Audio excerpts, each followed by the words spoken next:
Creo que la presidenta está haciendo un caso omiso grave de sus responsabilidades como presidenta. Buenas tardes. ¿Cómo estás? ¿Qué tal? Muchísimas gracias. Gracias por la invitación.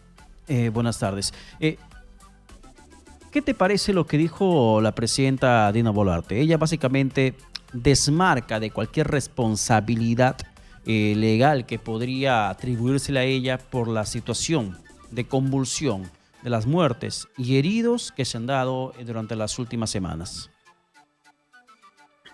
Bueno, yo creo que es importante que la presidenta tenga y reconozca cuáles son sus obligaciones, sobre todo en este tipo de contextos que ya han tenido lamentablemente más de 20 fallecidos. Y hay que recordar que ella es la directora, la que dirige las Fuerzas Armadas de acuerdo con nuestra constitución política.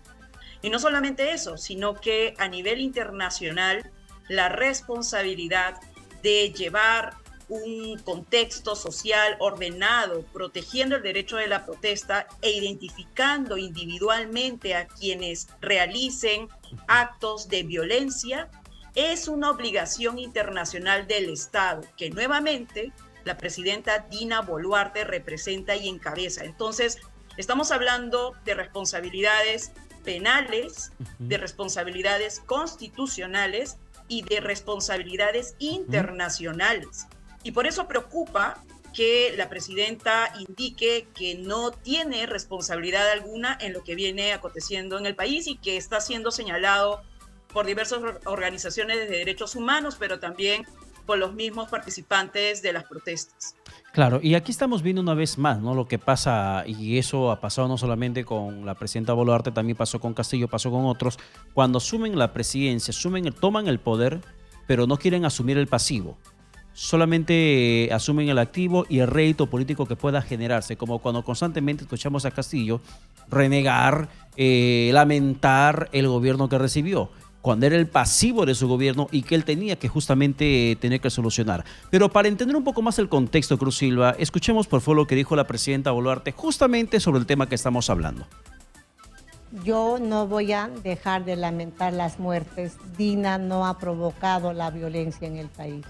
Dina, desde el primer momento que juró aquel día 7 de abril en el Congreso, dije, este gobierno va a ser dialogante, este gobierno va a ser de puertas abiertas. No creí que tanta violencia se pudiese generar en cuanto una mujer en los 201 años de nuestra historia republicana asumiese la presidencia de la República.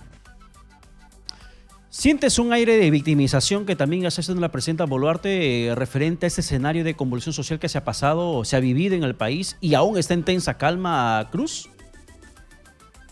Yo creo de que la presidenta en esta declaración ha hecho uso sin efecto real a la sensibilización, a la, en efecto, victimización.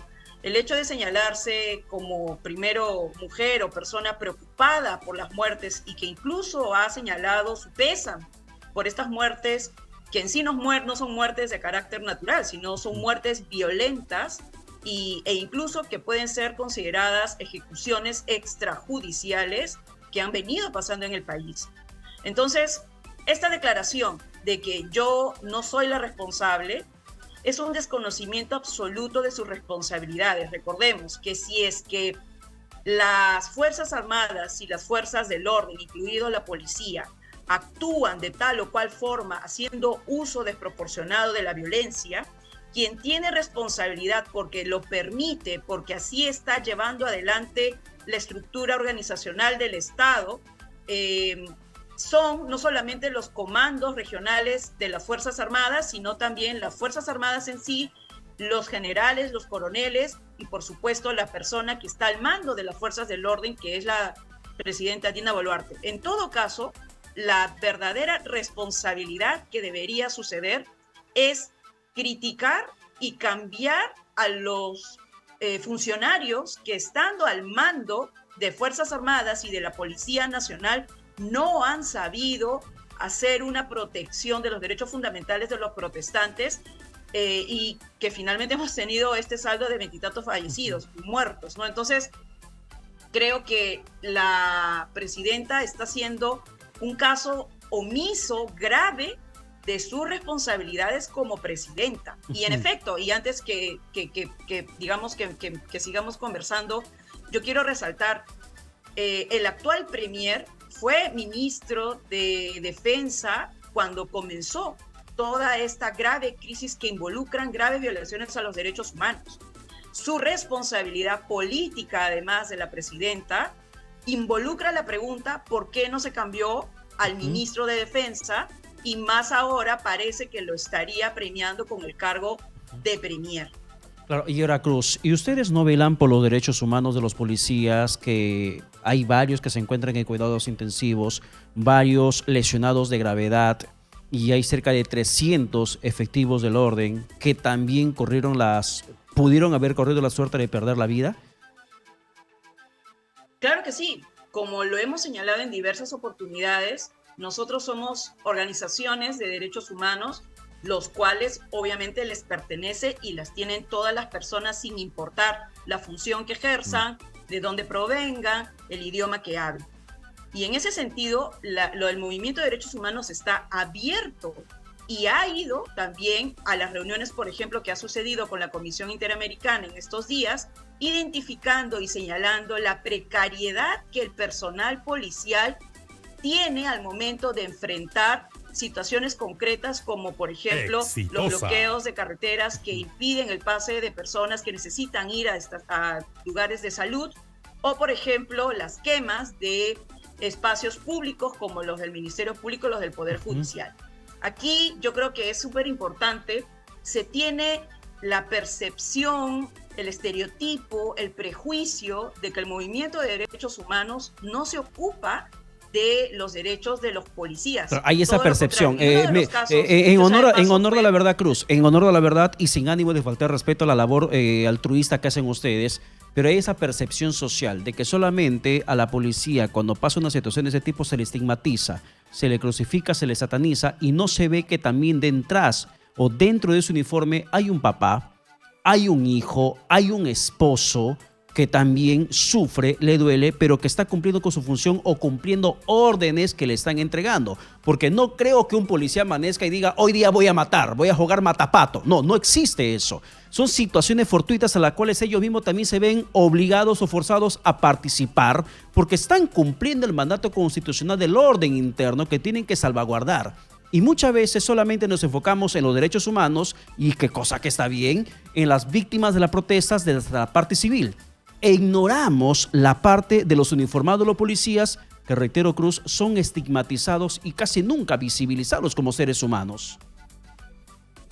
Mira, yo lo que quiero partir diciendo, y te agradezco este comentario y esta pregunta en esta conversación, es que lamentablemente existe este prejuicio y estereotipo respecto del movimiento de derechos humanos.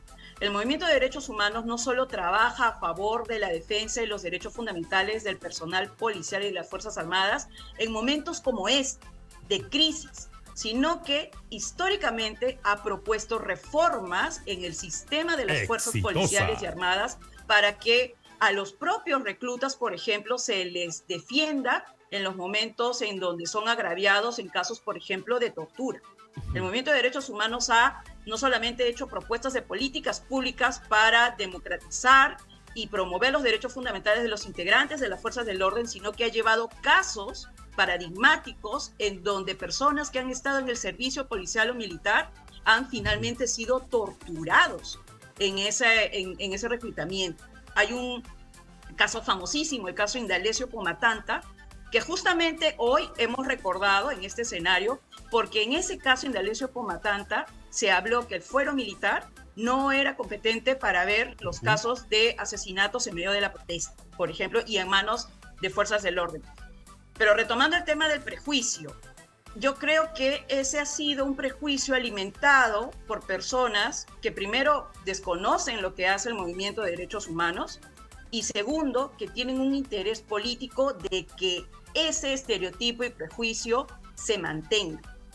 Y por otro lado, por ejemplo, lo relacionado a los derechos fundamentales de los policías, nosotros hemos señalado que es importante que el Estado se haga cargo de ellos.